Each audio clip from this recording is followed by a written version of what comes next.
मेड़ा आज कांग्रेस ज्वाइन कर रही हूँ।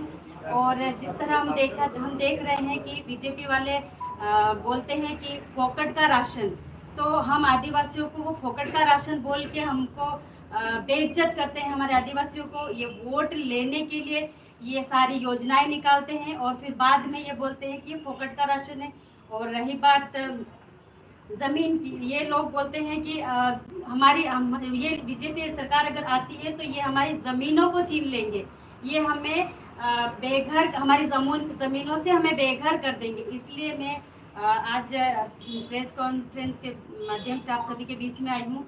और कांतिलाल भूरिया जी ने जो हमारे लिए आदिवासी समाज के लिए जो मैं आप लोगों से बोलना चाहती हूँ कि जो बीजेपी सरकार अभी आई है तो इन्होंने जो चांदी सोने की बात करते हैं, तो कांग्रेस के राज्य में जब कांग्रेस की सरकार थी तब 40-45 का भाव था चांदी का, लेकिन अब बीजेपी के राज में 90 पार हो चुका है।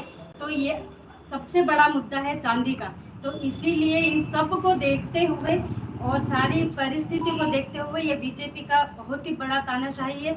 और मैं सुमित्रा मेड़ा आज कांग्रेस ज्वाइन करती हूँ ताकि मैं इनके साथ मिलकर आदिवासी समाज के हक, अधिकार, जल जंगल जमीन की लड़ाई लड़ सकूँ। इसलिए मैं आज कांग्रेस ज्वाइन कर रही हूँ। से कुछ समय पहले एक आंदोलन में भाजपा और कांग्रेस दोनों को आदिवासियों का दुश्मन बना रही थी, तो एकदम से ऐसा ब्रह्मज्ञान कैसे हो गया कि कांग्रेस आदिवासी?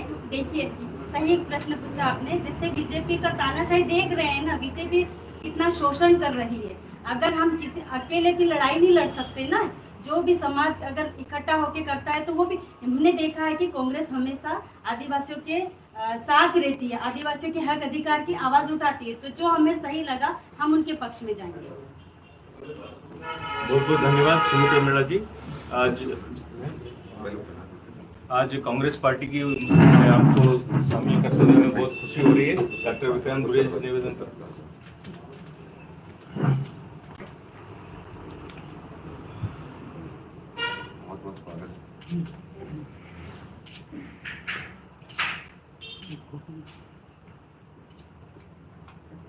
अब दो शब्द मैं भी कहना चाहूंगा।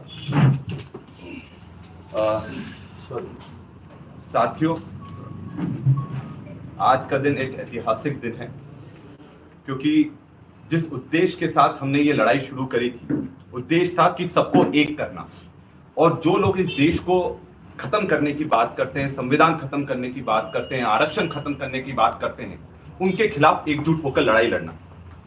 बहन सुमित्रा ने बिल्कुल सही कहा कि अकेले कोई ये लड़ाई नहीं जीत सकता।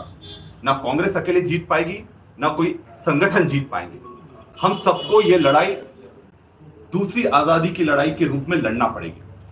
और इसलिए हम सबसे प्रयास कर रहे हैं। आज सुमित्रा बहन हमारे साथ जुड़ी है और सबसे मैं ये आह्वान करता हूं, जो भी इस देश को बचाना चाहता है, जो आदिवासियों की आवाज को बुलंद करना चाहता है, जो शोषण के खिलाफ अपनी बात रखना चाहता है, जो आदिवासियों को जमीन को बचाना चाहता है, जो माफियाओं के खिलाफ बिगुल फूंकना चाहते हैं, जो चाहे रेत माफिया हो, खदान माफिया हो, शराब माफिया हो, उनको इस झाबुआ, अलीराजपुर, रतलाम जिले से बाहर फेंकना चाहते हैं, जो शिक्षा माफियाओं को बाहर करना चाहते हैं, जो चाहते हैं कि रोजगार युवाओं को मिले, जो चाहते हैं कि पलायन पर कम लोग जाएं, तो वो सब लोग आइए हमारे साथ एक साथ जुड़कर हम ये लड़ाई लड़ें।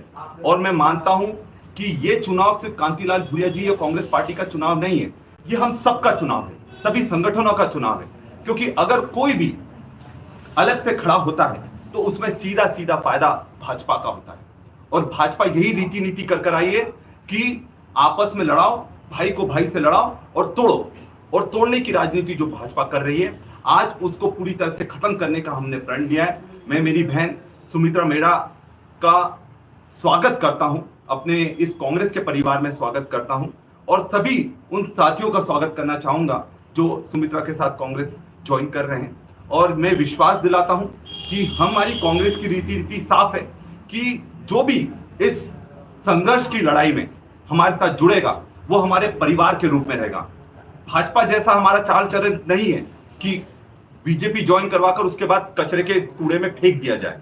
हमारे साथ जो भी आएगा वो हमारे साथ कंधे से कंधा मिलाकर हमेशा चलेगा और परिवार के रूप में उसके हर अधिकार की लड़ाई लड़ने का हम लोग काम करेंगे और हर वर्ग की लड़ाई लड़ेंगे, चाहे आदिवासी हो, चाहे पिछड़ा हो, चाहे दलित हो, चाहे सामान्य वर्ग हो।